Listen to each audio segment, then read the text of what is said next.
develop new processes to think about what it will be like when we return to work. So definitely checking in, keeping staff engaged, and over communicate. And I just want to add one thing. I know that we're talking a lot about what leaders should do, but in the midst of what everything is going on right now, people are being laid off, or organizations are thinking about restructuring or laying off people in the future. So therefore, I don't want any of us to be a part of that number if we can help it. And so I think that when we're talking about communication, you have to also do some verbal and some nonverbal things, right? So as employees, whether you are a leader or not, like, you have to make yourself visible. And I know that as African Americans, a lot of times, particularly when we are in organizations where it's predominantly white, people may not always see us. And when I mean that they don't always see us, is that they may not always see us as someone who is capable or professional, or sometimes if they don't visually see us, like, because we're not in the office every day, they forget about us.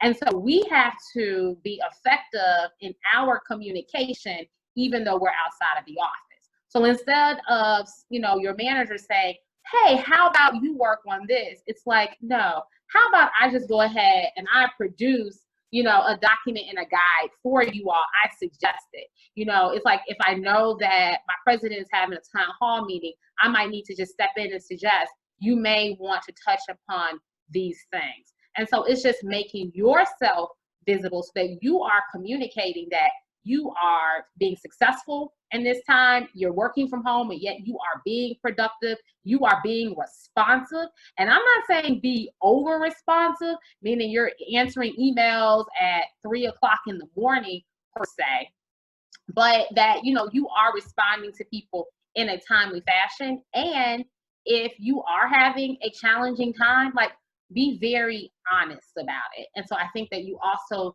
need to be very authentic in how you're leading right now, and how you're communicating with people, and how you're showing up at work, even though you're at home.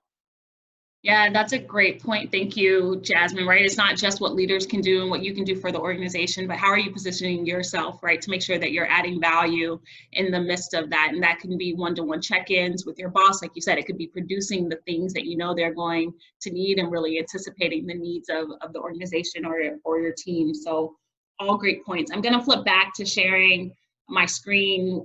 Here's the summary that we kind of came up with when we talked about step 2, and thinking about how you really over communicate, right? So you heard team morale, really creating a routine so folks know how to check in with folks, giving some certainty, transparency, establishing who's going to be your communication champions, right? How can you utilize folks to get your message? If that's an employee resource group, a leader, maybe someone who's in middle management, or someone on your team who has the ear of several people in the organization, and then trying to be positive, right? There's a lot of negativity to focus on, I think, related to COVID-19. And so you want to keep morale up as much as you can throughout the organization so that folks can show up and they can do their best work.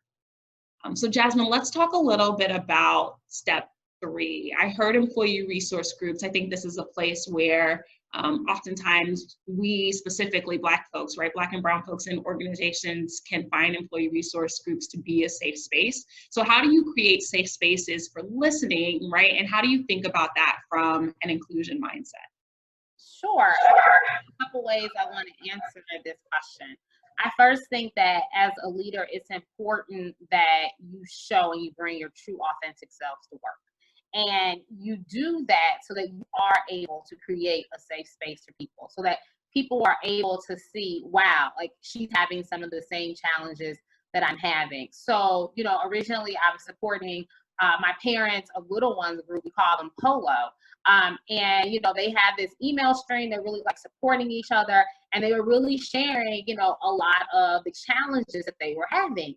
And then people would ask me in that group, oh, well, how are things with you? And I'm like, oh, things are fine. Like, I'm setting up at home, what have you.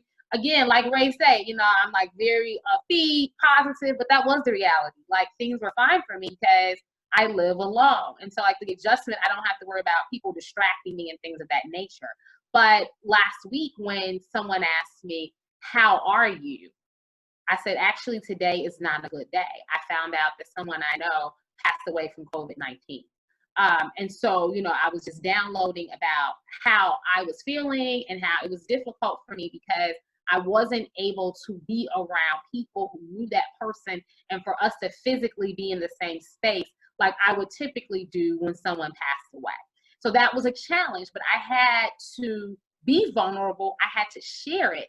And then it allowed other people to feel more comfortable with me in sharing some of their challenges that they have. They say, oh, okay, well, she's not always perfect. Like she is a person too. So I would say lead authentically. Also, we talked earlier, Raymond brought up employee resource groups. They are your key right now when you're talking about communication, you're talking about making your people feel comfortable. Employee resource groups are essential. So 2 weeks ago, my Outlaws ERG, so that's my LGBTQ ERG, some of the members were having some challenges and some difficulties because a lot of them were already feeling isolated from their families and their community already, just because not everyone is so accepting of being LGBTQ. Some of them are not out, and so they were already feeling somewhat isolated. And so now that we are practicing social distancing, some people feel even more isolated. So it was critical then that I stepped in. I was very cognizant of that, and that I stepped in and I provided them an opportunity for us to all get together. We did some personal meditation, so I led through meditation. I talked about how meditation has been very impactful for me now more than any other time. We talked about the importance of being mindful, giving them some tips on what they can do in order to cope, and then also letting them know, like, if you are having a difficult time, call me. Here is my cell phone number, because I feel like as a diversity and inclusion professor, professional, I also think that we really kind of function kind of like we're like the school counselor. And so people come to us with all their problems. And so I was like, so, you know, just feel like we're at the office. You can't physically come to my office, but know that you can call me. So someone called me this morning. And so I just answered the phone, good morning. And so the person kept going as if I knew who they were. And I said, excuse me, who is it? You know, and they were like, oh, well, you just answered like you knew who I was. I said, well, I just assumed that it wasn't a telemarketer and that, you know, I am here to serve you. So I think that that's important as well. So be very creative in how you utilize your employee resource groups. If you don't have any employee resource groups, a lot of times they start underground. And so it's like, you know, it's a group of Black folks getting together around the water cooler. And it's like, oh my God, there's another one, Raymond. And we start having our own little circle and our own little conversation. And then eventually it's like, okay, well, we're growing and we see a need, but we need support from the organization. So then reach out to your HR office, or if you have a diversity and inclusion professional, and say, we want to officially be established.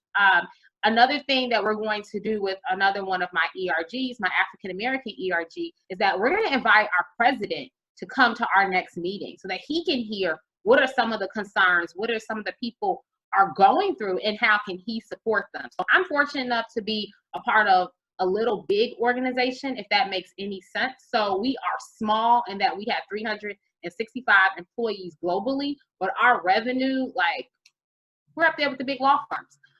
So it's, but it's nice. It's nice that we have that nice mix, because that means that our president can be accessible. So I can say, hey, John, I think it'd be a really great idea if you tap in and you came to this particular meeting. And then that also then shows that he's being a responsive leader. And so we're able to then utilize our ERGs to do that. Thank you. And then what about, I don't know, Bria or Raymond, before I jump in, do you guys have ideas of other ways, right, that you create safe spaces for listening outside of your employee resource groups? Because I know in working where I work and in some of the other spaces, you have folks who say, I don't identify, right, with the backgrounds of some folks who are in the employee resource groups. How do we create safe spaces for everyone? I would say probably for me, because I've been with the organization so long, people just reach out to me. We do not have employee resource groups right now, but people reach out to me because they know me. or someone said, hey, you should talk to Bria.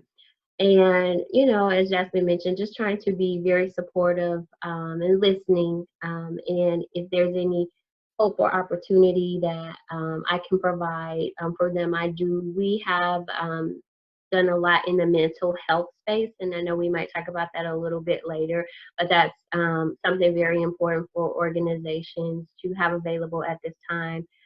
Whether it's through the employee assistance program or through the health insurance program, we have done a lot.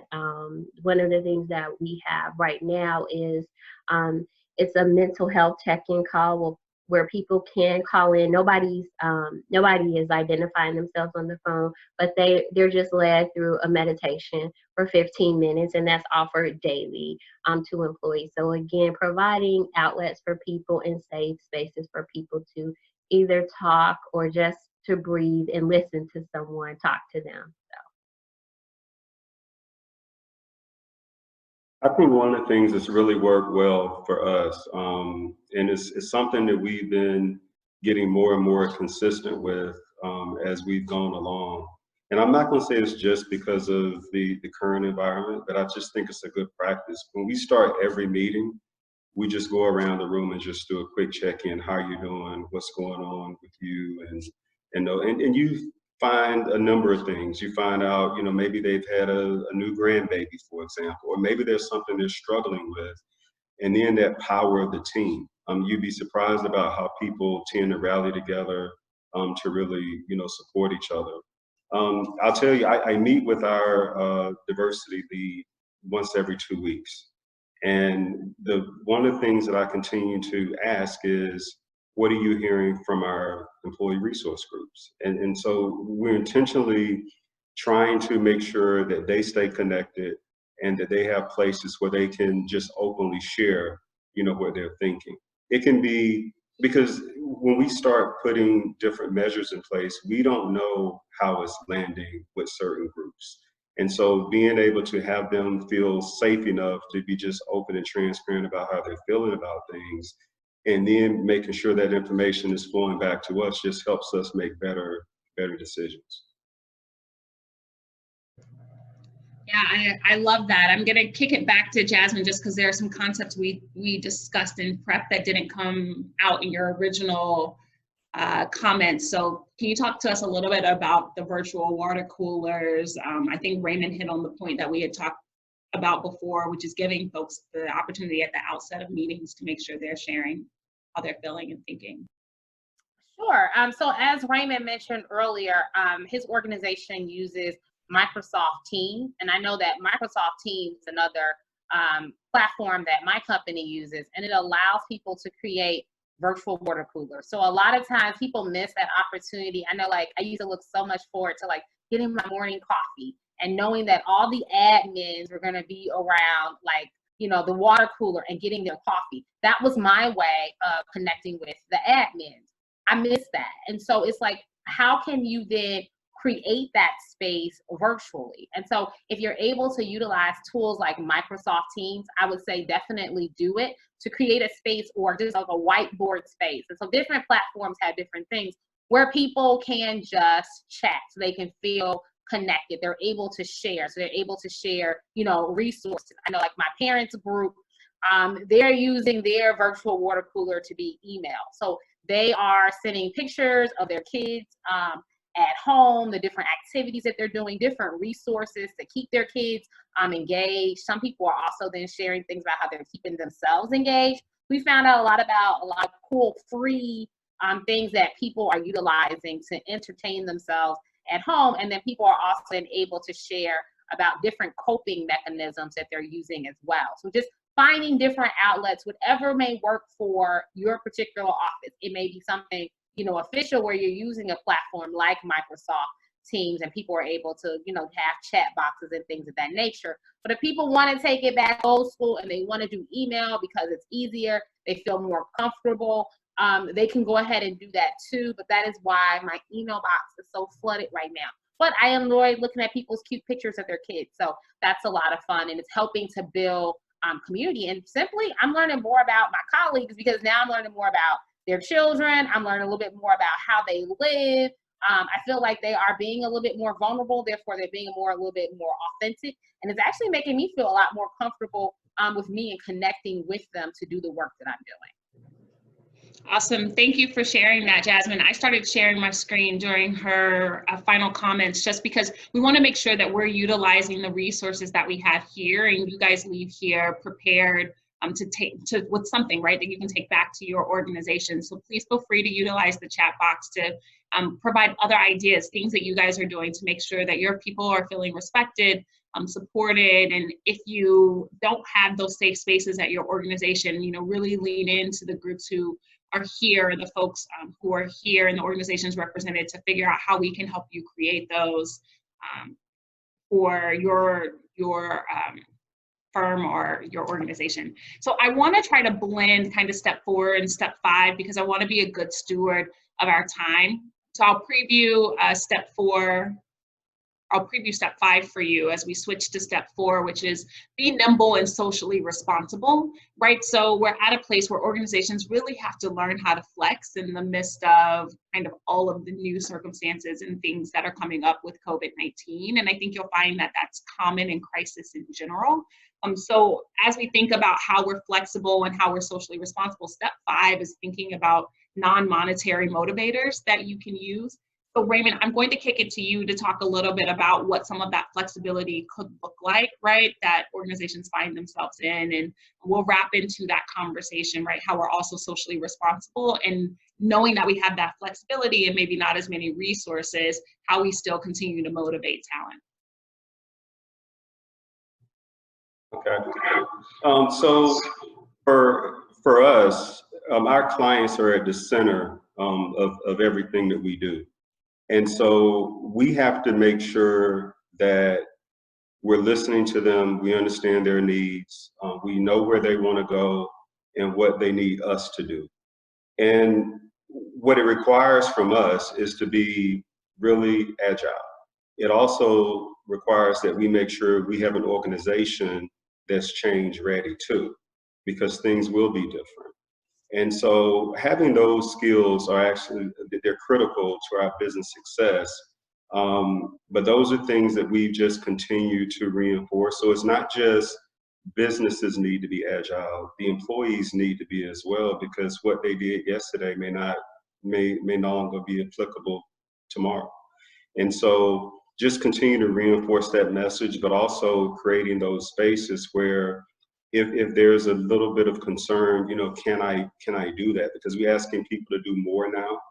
We're looking at restructuring, we're looking at job changes where people are taking on more responsibility, and that can be pretty unsettling, especially, you know, during this time. And so understanding the need to move quickly, but understanding the importance of pace and making sure that we're very clear about what we're doing and where we're going and how those things knit together are really critical. And just for the sake of time, I want to touch on being socially responsible as well, because that get back to, you know, your mission, vision, values, and the purpose of your organization. And when you think about our company's reputation and brand in the community, even though we're in a crisis, there are still opportunities for the company and its employees to engage doing good in the world.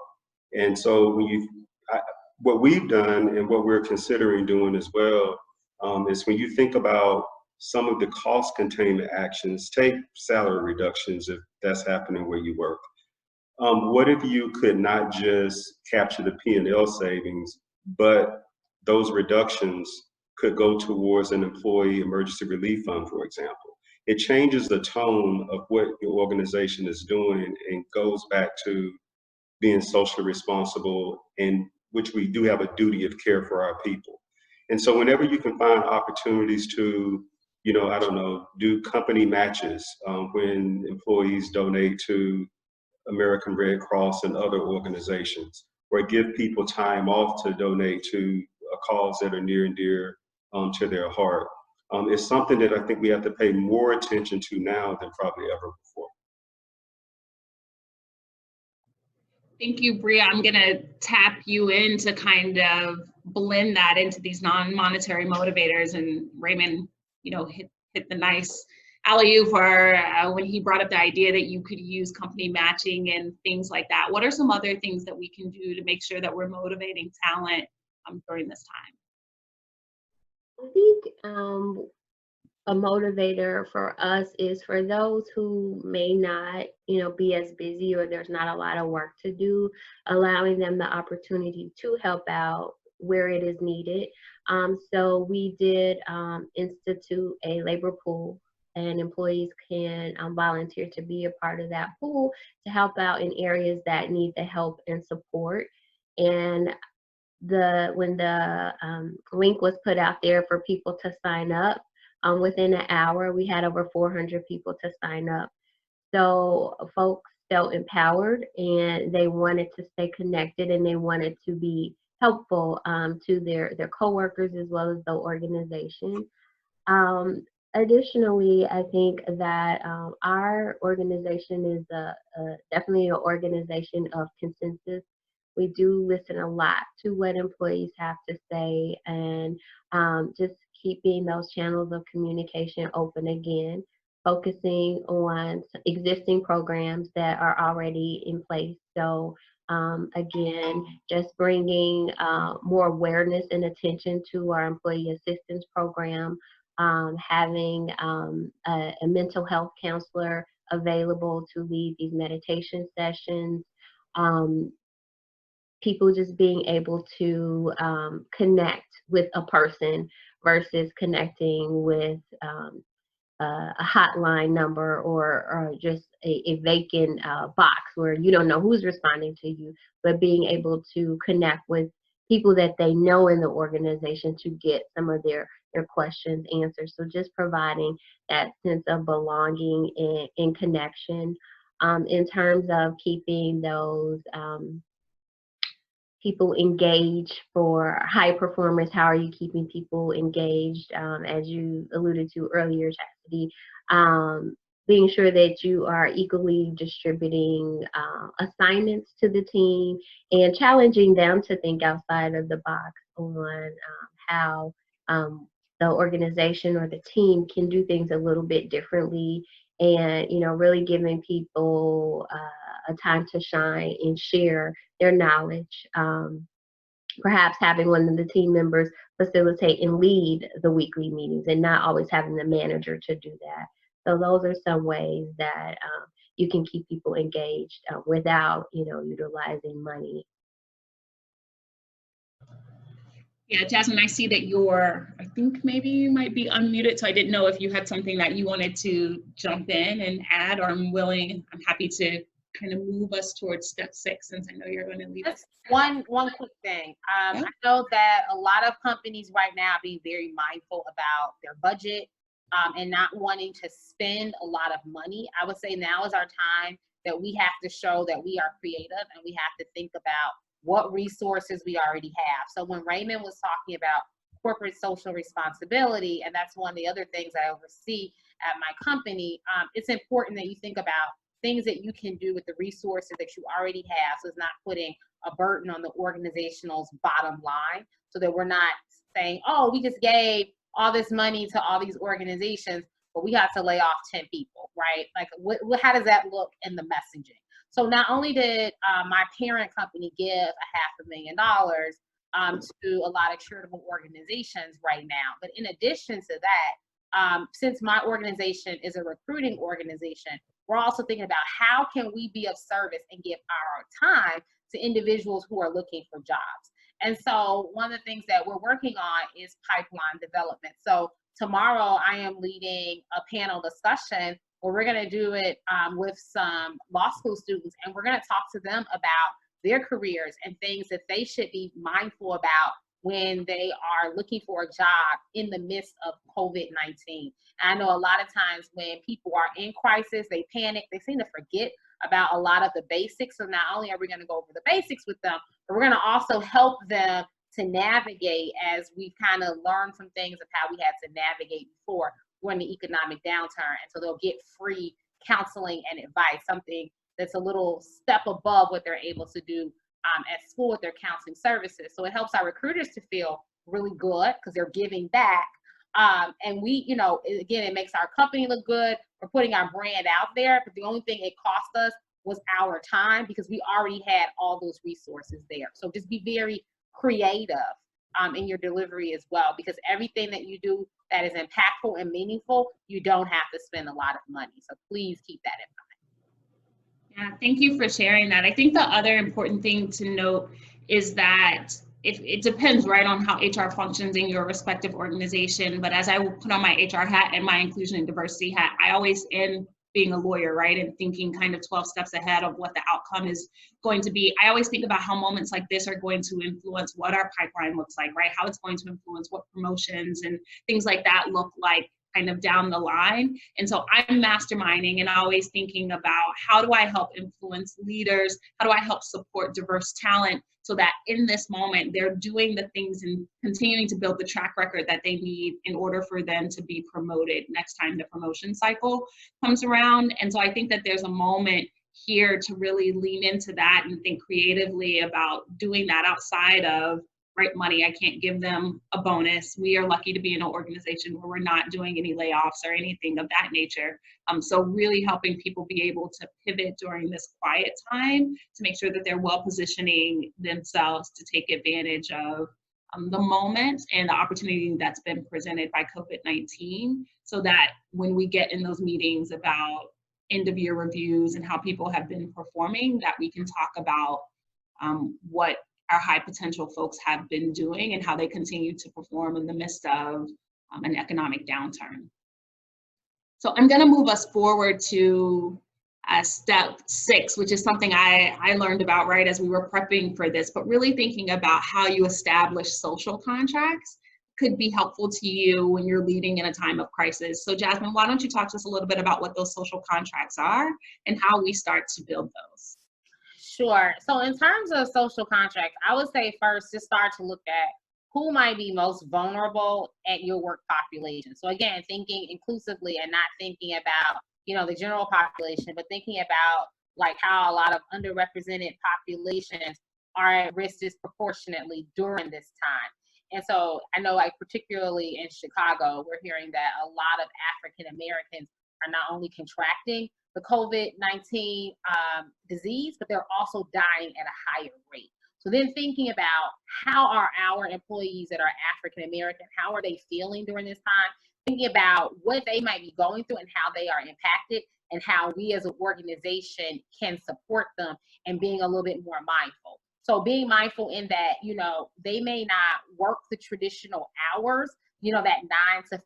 So establishing head on, like, what are your hours going to be? We understand we need to be, you know, flexible during this time. So, you know, if you have to step away for and take care of X, Y, and Z, just send me an email so that I can know that you're currently not online. I'm not trying to micromanage you, but I'm just trying to have some form of flexibility because I am aware of what's going on in your community. You're thinking about caregivers and women. They're very vulnerable, like, during this time. So caregivers in that now they have to work and they have to then take care of their children or elderly parents or individuals with disabilities, right? And so again, offering them that same type of flexibility as well. Speaking of individuals with disabilities, they are the biggest part of our American workforce when we think about the diverse population. So thinking about what is it that we can do to help them to be able to function better at home. And so being able to talk to them and just saying, what are your needs? Like, I have never had a disability. I don't know exactly how things are set up in your home for you, but what can we do so that you are successful at work? Because I want you to be successful. I'm invested in you.